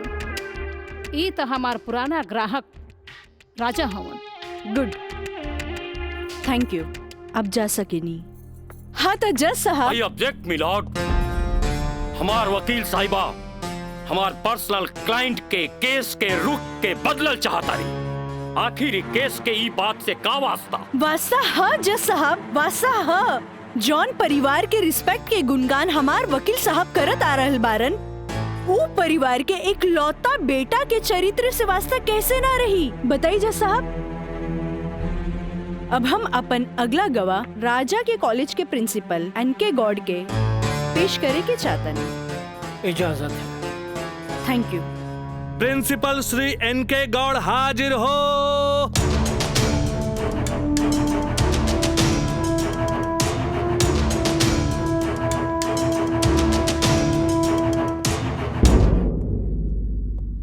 हाँ तो प्रिंसिपल साहब, आपकी कॉलेज की एक छात्रा काजल सिन्हा के साथ जब ई शख्स सरेआम छेड़खानी कैलस और जब वो आपसे रिपोर्ट करे के बाद पुलिस में जात रही, तब आप का कहनी? हम ओकरा के पुलिस में जाए से रोकनी और आज के हिदायत देनी कि आपन आदत से वो बाज आवे, काहे कि हम ना चाहत रही कि रसूखदार परिवार पर कोई आँच आवे। Thank you. नोट किया जाए मिलॉर्ड।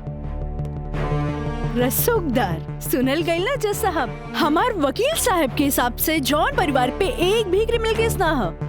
हुई भी तो कैसे? खैर, अब हम सबूत के तौर पर रसूखदार परिवार के एक लौता बेटा के जिगरी दोस्त मिस्टर मयंक के पेश करे के चाहता नहीं। इजाजत है। गवाह मयंक हाजिर हो।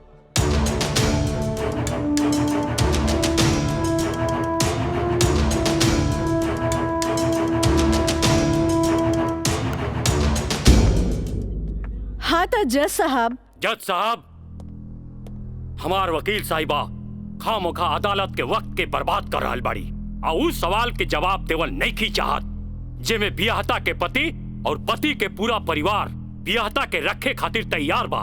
तही बात में कौन जान के खतरा बा? बियाहता ई शख्स उहे आदमी बाड़न जेकर मदद से शादी जैसन पवित्र बंधन के आड़ में कानून के धोखा देवे की साजिश रचल गई, जेकर रचयिता बाड़े मिस्टर राजा और साथ देवे वाला बाड़े मिस्टर मयंक। हाँ तो मिस्टर मयंक, तू अपन जुबान से ही उस सो कॉल्ड शादी के आंखों देखा हाल बतावा। वैसे मिलॉर्ड, सबूत के तौर पर हम अदालत में एगो वीडियो क्लिप पेश करे के चाहतन। Thank you sir. Objection milord, यहाँ कोनो टीवी शो नहीं खे। अखामोखा वकील साहिबा हमनी के और अदालत के वक्त के बर्बाद कर रहल बाड़ी।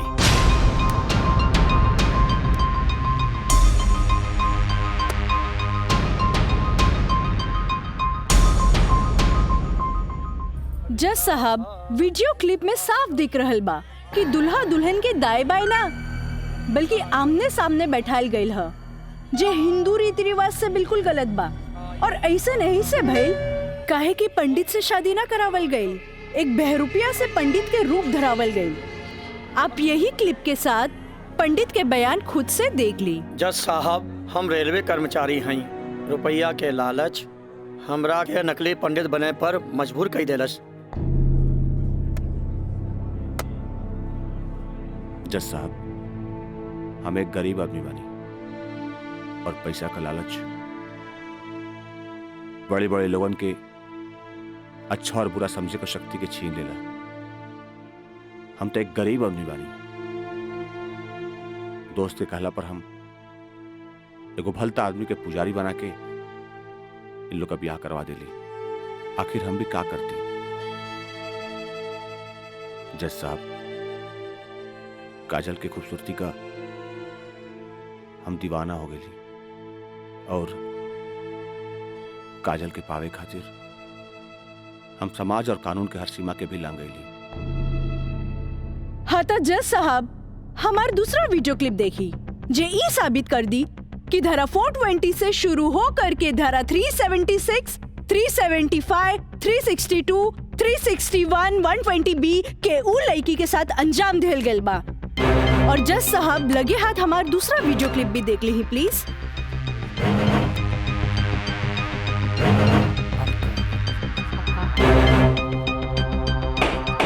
Order order. अरे हटाओ, हटाओ, हटाओ।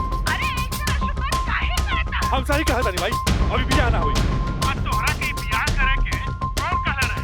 तो का करती? वैसे ना मानत रहे तो हम कानून से बचे के खातिर बियाह के नौटंकी कर देनी।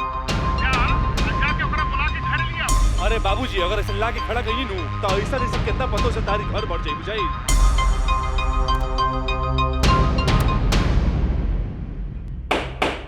Order order. सारे गवाह और बयानात को मद्देनजर रखते हुए अदालत इस नतीजे पे पहुंची है कि मुजरिम का मकसद पहले से ही धोखाधड़ी से कहीं आगे था, क्योंकि उसका मकसद उस लड़की को धोखा ही नहीं देना था बल्कि उसके साथ शारीरिक संबंध स्थापित करना था। और यह भी साबित होता है कि मुलजिम ने बलात्कार को शादीशुदा जिंदगी को एक व्यवहारिक रूप देकर कानून को धोखा देने की कोशिश की है। इसलिए अदालत धारा 420 से बढ़कर इसे 376 एक रेप केस करार करती है और साथ ही महंग को इस अवैध कार्य में साथ देने के लिए धारा 120B को अदालत मुकर्रर करती है।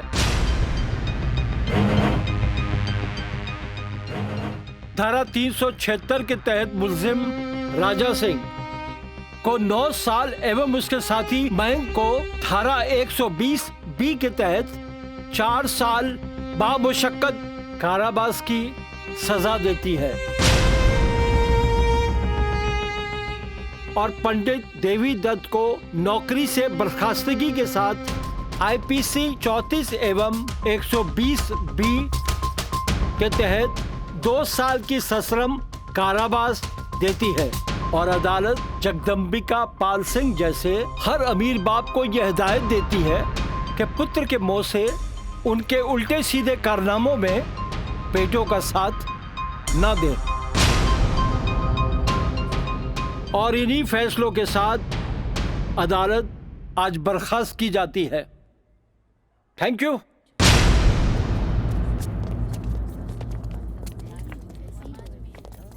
सर,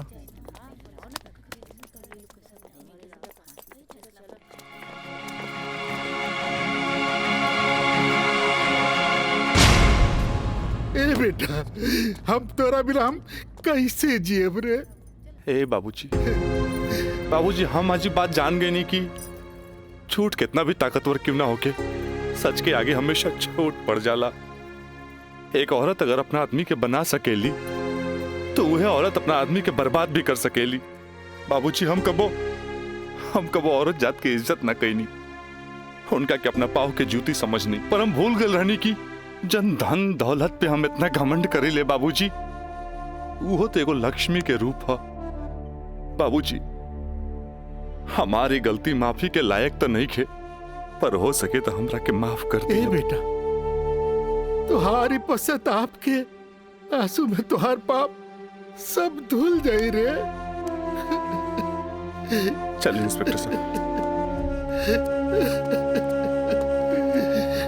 काजल, congratulation, I am really proud of you. Congratulation तो हमरा के बोले के चाहिए, काहे कि जीत हमरा लिए अकेले पॉसिबल ना रहे जे आप हमार साथ ना देती। Good, I am really proud of you Kajal. Thank you sir. अब बिटिया बसबुला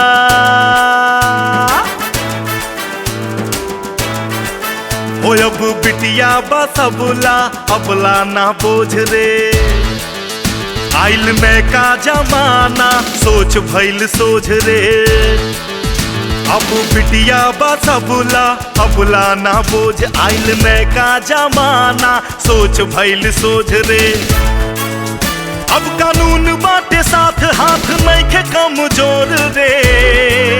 रहे सूतल समाज बेटी कई दिहली भोर रे।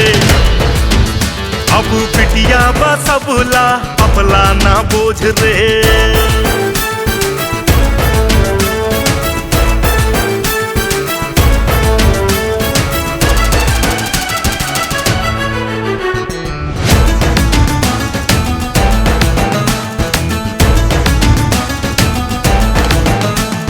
मान अभिमान बा बेटी गुमान बा, जिंदगी के जंग में ही बेटवा समान बा।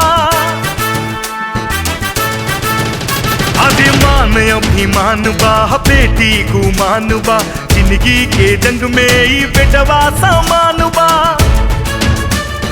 बिटिया के तरकस में हिम्मत के बान बा, बाबूजी के बाछी ता छुअत आसमान बा। कायल बा दुनिया बुनिया के ओझ के, इता बड़बड़ करना मानू करा ताटे रोज रे। अब बिटिया बसबुला अबला ना बोझ रे।